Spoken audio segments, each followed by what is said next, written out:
So, over the years, I have read Facebook posts from colleagues talking about how much fun they had on Question Box Sundays, how exhilarating it was to not know where the conversation would go.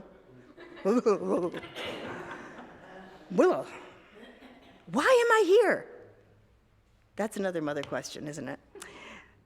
So I shuddered and vowed that I would never, ever, ever, ever, ever invite that kind of chaos into a Sunday morning service. And here we are. So come on, Julie. All righty then. You sure you're ready? All right. I can sit down if Yes. I need to, right? You can.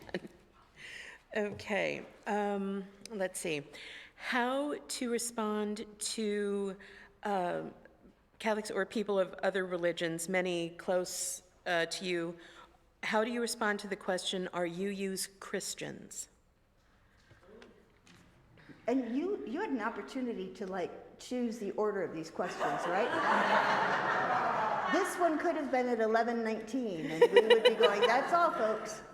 I trust you, Michelle. I have faith in you. I know you can do That is this. so misplaced. I guess this will be the last time I'm the associate, right? Oh, are UU's Christian? Well, usually what I say is, well, let's get comfortable and get a snack, because this is a long answer. But I'll give you the short version, because you know your relatives and friends who are asking this question aren't really interested in our history, which does include, I'm going to tell you a little bit, does include Christianity. Both Unitarianism and Universalism were early forms of Christianity, like in the 1st and 2nd and even into the 3rd century. Because there were Christianities all over the place. There wasn't a Bible yet. I mean, there were bits, but it hadn't been made into a canon, collection that everybody had to follow. And so Christianities, plural, popped up all over the place based on, I don't know, a scrap of a letter from Paul or a little bit of Matthew's gospel, or maybe a whole gospel, the Gospel of Mark. And so people were resonating with these various types of Christianity. So Unitarianism comes from Arius. I am not going to go into all that. And Universalism. And I like to talk about origin, but I won't. So they're both Christianities. Unitarian is easy to remember because it is about the Unitarian of God, meaning God is one, not three. It's saying no Trinity. It's not in the Bible. No, it's not there. And so the problem with that is that it doesn't put Jesus as equal with God. Many Unitarians believed that Jesus achieved divinity, but that he didn't start that way. He didn't come from the beginning of the beginnings. Universalists believed in universal salvation, that when Jesus said, "It is finished," that it was done. And so there'd be no hell, no reason to send people to hell because it was finished. God had been appeased. So Unitarian Universalism, which emerged over a long, long time, but popped its head out in 1961 when we actually signed papers and said, yes, we're together now, is intentionally pluralistic. So are there Christians in the room? Yeah. Are there pagans and Jews and Buddhists and agnostics and all the rest? Atheists, humanists of every stripe? Yes. Yes. I'm not going to... Okay then. We'll have, I'll ease into, I reshifted. So, do you think Pope Leo knows the existence of UU? Do you think Pope Leo knows the existence of UU? Possibly. We're tiny. This is the bad news. But that means we have lots of room for growth. So that's the good news. So, yeah, I guess it's his job to know about all religions. But does he know us? I don't know. Okay. And do you have a good grace or blessing for before meals? I'd like to offer it at a mixed family dinner. So you can find it in the back of the hymnal, number 403, but don't do it now. From you I receive, to you I give, together we share, and from this we live. It's all true. We give, we receive. Thanks. So. Okay, how has UU philosophy changed since the beginning, or has it? You already got that answer. Yes, yes, in very large letters. That was easy. So I will say, in 61, when the two faith families merged, many were influenced by the humanist, I will say, phenomenon. The Humanist Manifesto, 1930, I think it's 9, but it could be a lie. And so many of our, in particular, our small fellowship congregations were deeply humanist. And I've already forgotten the question, so go to the next one. That's the problem with this. I should have them written. Okay, well, kind of a follow-up, I guess. What is the church's vision?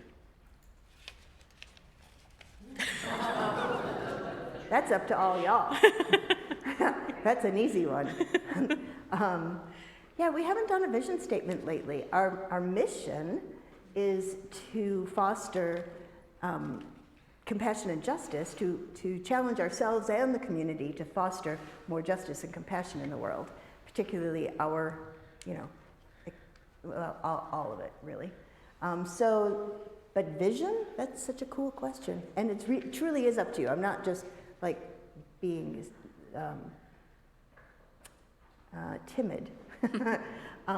Because we believe in congregational polity. And what that means is that this entity, this particular place, is itself.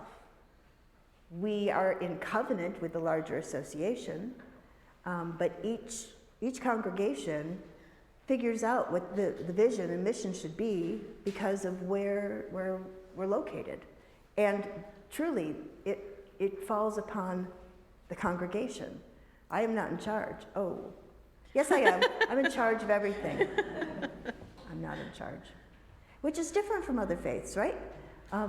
In other faiths, the minister is in charge and the board exists to funnel out what the minister says and then get it out to the congregation. We don't do that. It's absolutely upside down. Okay. How do you decide which holidays and traditions will be part of the service, i.e. Christmas, the solstice, Passover, Eid? I very carefully get out my magic 8-ball. No. Some of it has to do with lifting up other traditions and acknowledging that we are part of a larger whole. Part of it is who in the congregation might be have that particular religious stripe as part of the cool stripes we all wear. Christmas and Easter are given. Whether or not we personally may believe in a baby in a manger and a resurrected human. Because culturally, there are expectations around those, right? It's hard enough to change the time so that we're not going out in the softly falling snow. Please send snow. With candles lit and little hallelujahs in the background. Because that's beautiful. And we do some of it because we do have folks in any given UU congregation who do cherish those moments in the calendar, the theology that is rooted in that. Yeah. I don't have any more to say. Sure. Okay, sorry.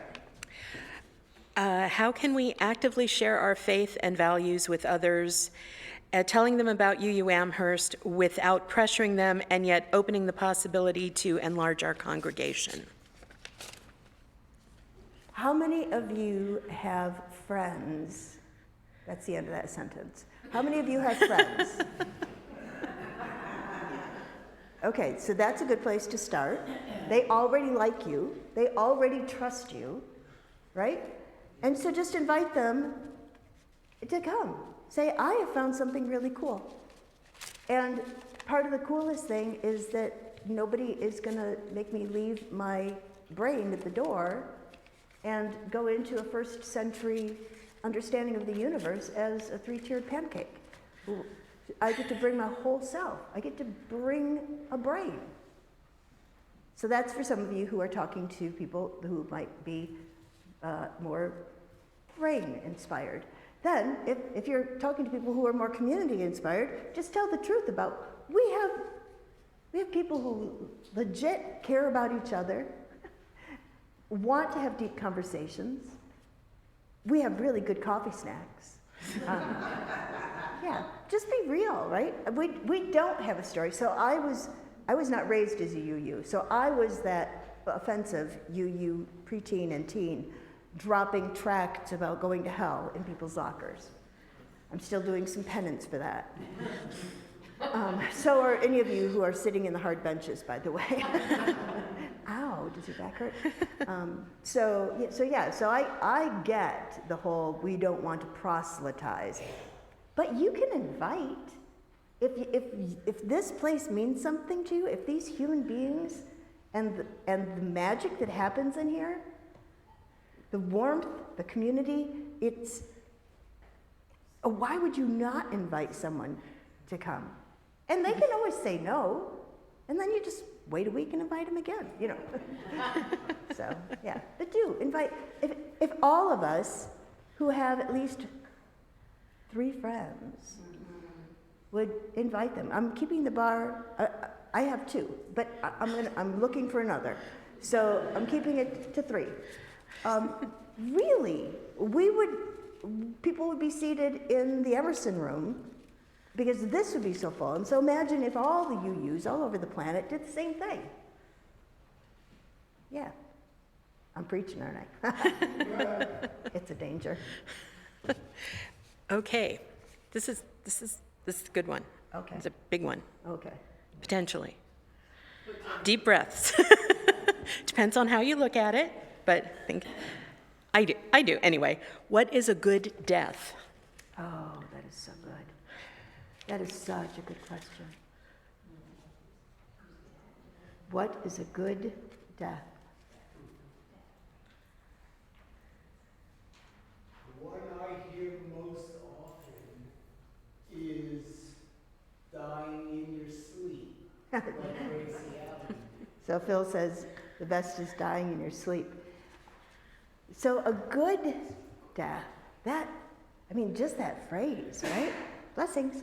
A good death, I think for many in our tradition who tend toward at least somewhere on the humanism scale, right?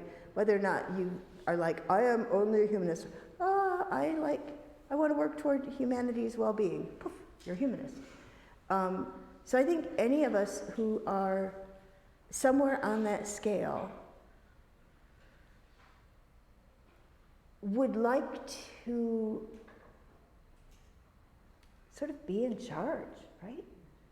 To have a say, to have thought about it ahead of time, so that when death comes knocking, it's not a surprise. It's like, okay, there is a span of human life that fits in the universe. And so I think acceptance of that we are not immortal, and that we need not fear death. Everything in nature tells us there's nothing to fear. And whether or not you believe you return as in another life cycle as a human or something other, or you're just part of the natural world,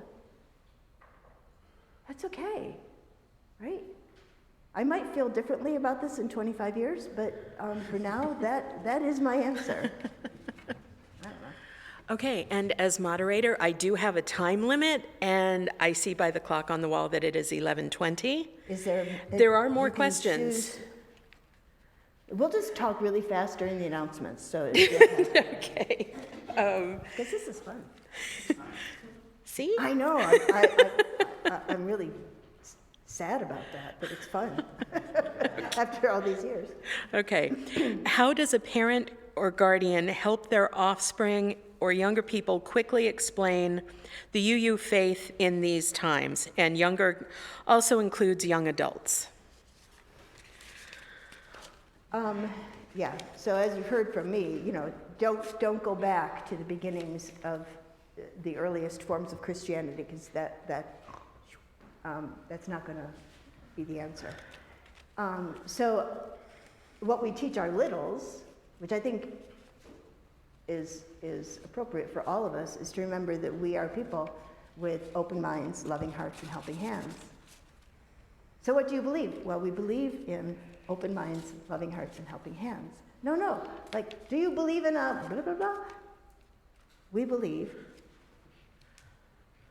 that it's important to keep your mind and heart open and loving and help people. I mean, you can just, because all the rest is like window dressing. It can be really important window dressing, but if you had to pull it down to the essentials, the things that we can probably all agree on in a room where we might hold many different theologies, that's the bedrock. And then we layer it with other yummy stuff. Okay, more? Una más. Okay. Well, you're going to get me for this one again, I think. How do we know what is true? Because your minister says it. You know it's true okay. because your minister said so. That was easy. True. Oh goodness, Yeah, I'm not. I don't have an answer for that. Oh, I do. All right, Diane. I feel compelled to share that if Donald Trump doesn't believe in it, it must be true.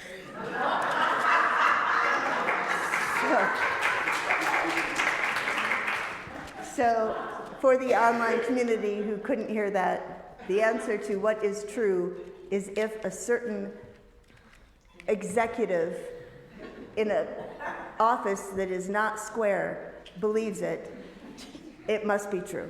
No, if he doesn't believe it, I've already messed it up. If he doesn't believe it, it's got to be true. Okay. Oh, all right, that's all I can do. Okay, excellent. Y'all asked really good questions, and there's still more in here, and I'm really sorry if, we didn't have time to get to them all, but So maybe I'll make a column in the weekly update where it's like, here are some of your questions. That's good. Yes. Now I've just